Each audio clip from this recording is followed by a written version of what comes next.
to Canadh agus Scéalta, where I sing you a song in Irish or in Scots Gaelic, and then I tell you the story associated with that song. So, as you can see with this week's episode, we have some new decor. I was given some feedback for the last few episodes that the background that I was using was a little too bare, so I decided to include this Irish harp, which I happen to have because I used to play the Irish harp when I was a child. It's always been a dream of mine to pick it up again because I got out of practice, so maybe someday that'll become a reality. I'd also like to extend a very heartfelt thank you and a shout out to Ruth May, my friend, who brought to life and designed the gorgeous animation which is in the opening of each episode. So thank you once again, Ruth. So this week's episode focuses around a song called Súil, which you may have heard of because it's a very popular song. It was actually covered in Michael Flatley's Sword of the Dance. And it is focused around an event in Irish history called the Flight of the Wild Geese. Now, who are the wild geese, you might ask? So in 1688, an event happened in England called the Glorious Revolution, where the Catholic King James II was overthrown by his daughter Mary and her husband William III, or otherwise known as William of Orange. They were both Protestants, as you can imagine. So King James was not exactly pleased about being overthrown, so he went over to Ireland to raise a Jacobite army. So if you didn't know, Jacobite is actually derived from the Latin name Jacobus, which is the Latin name for James. So a Jacobite is basically just a supporter of James. So this resulted in something called the Williamite Wars, where William's forces versus James' forces duked it out in Ireland. So long story short, it didn't end well for the Jacobites, but there are some key moments along the way that will lead us to the event that we are talking about, the Flight of the Wild Geese. So there was a battle, one of the more famous battles in the Williamite Wars, called the Battle of the Boyne. And in this battle, the Jacobites were defeated and were forced to flee to the city of Limerick. So they fled to Limerick and they were pursued by William's forces, but they refused to surrender, even though King James had peaced out during the Battle of the Boyne because he saw that things weren't going well for the Jacobites. So he left Ireland and did not come back for the rest of the Williamite Wars. So not cool, but this didn't stop the Jacobites because there was this prophecy that the Irish would basically win a huge victory over England in the city of Limerick. So they retreated to the city of Limerick, and sure enough, they didn't exactly win a huge victory, but because of soldiers like Patrick Sarsfield, they managed to push back William's forces and bought themselves a little bit of time. So this was pretty heroic. Patrick Sarsfield basically intercepted William's siege train, and because the siege train was intercepted, they had no forces or equipment to siege Limerick with. So they got pushed back and the Jacobites lived to fight another day. But this didn't last very long. It was very temporary because the following year there was a battle called the Battle of Aughrim, which was led on William's side by a guy called Baron de Ginkle.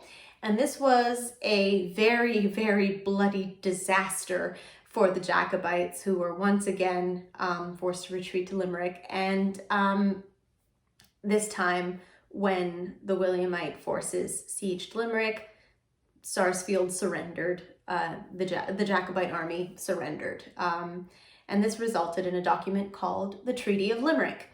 And the treaty was signed by Sarsfield and Ginkel, and one of the articles stipulated that all of the Jacobite soldiers had to go into exile.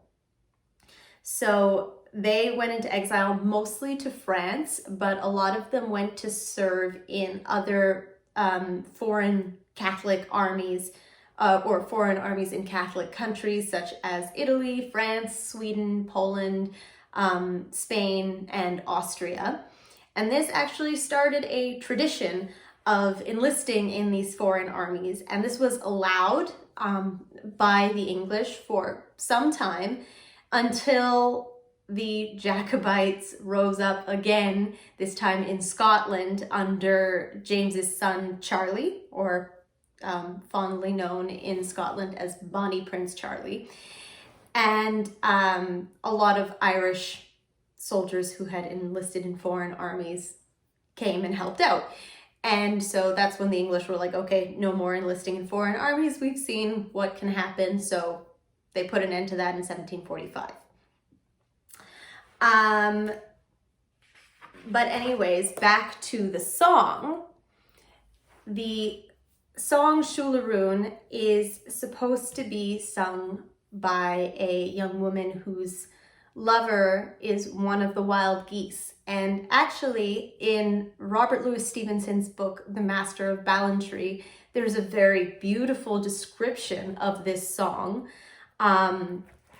that is told by the Master of Ballantrae himself. So I just want to read it because it's actually very beautiful and it kind of captures the kind of tragic quality of the song and the effect that it had on the people who would sing it.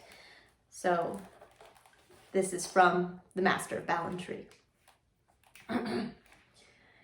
It is supposed to be sung, I should tell you, by a young exile's sweetheart, and represents perhaps not so much the truth of what she is thinking as the truth of what he hopes for her, poor soul, in these far lands.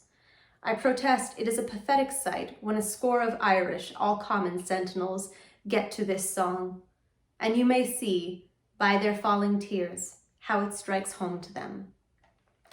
So it's a very sad song, as you might imagine, and it actually has an American counterpart, because these wild geese that served in foreign armies, especially in France, a lot of them ended up in Canada because they went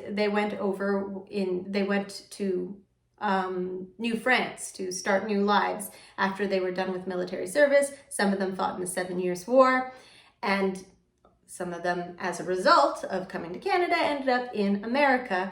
And so in the Revolutionary War, you have a song called Johnny's Gone for a Soldier. It's also known as Buttermilk Hill, and it has almost identical lyrics to Súil Rúin, or the English lyrics at least, because this is a song that's sung in Irish and in English. The original was probably all in Irish, but the surviving version, the curfa, or the chorus, is in Irish and the verses are in English. So yeah, it's got its American counterpart that was very popular during the American Revolutionary War, as well as during the Civil War. So that's the story behind Súil Rúin.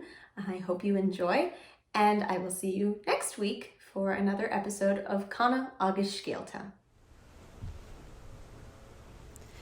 I wish I were on yonder hill, 'tis there I'd sit and cry my fill, till every tear would turn a mill. Is go jay to a vornins lawn. Súil, súil, súil Rúin, súil go sair agus súil go clún, súil go duras agus éilíliún. Is go jay to a vornins lawn. I'll sell my rock, I'll sell my reel, I'll sell my only spinning wheel.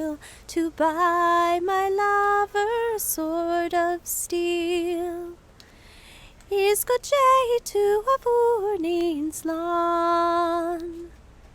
Súil, súil, súil Rúin, súil go sagir agus súil go clún, súil go doris agus exiled. Is go Jay to a vorning's lawn. I'll dye my petticoat, I'll dye it red. Around the world I'll earn my bread, until my friends would wish me dead. Is go Jay to a vorning's lawn. Súil, súil, súil Rúin, súil go sagir agus súil go clún, súil go doris agus exiled. Is go Jay to a vorning's lawn.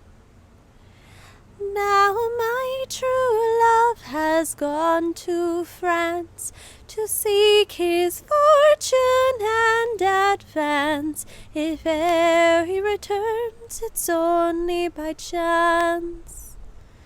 Is go Jay to a vorning's lawn. Súil, súil, súil Rúin, súil go sagir agus súil go clún, súil go doris agus exiled. Is go Jay to a vorning's lawn.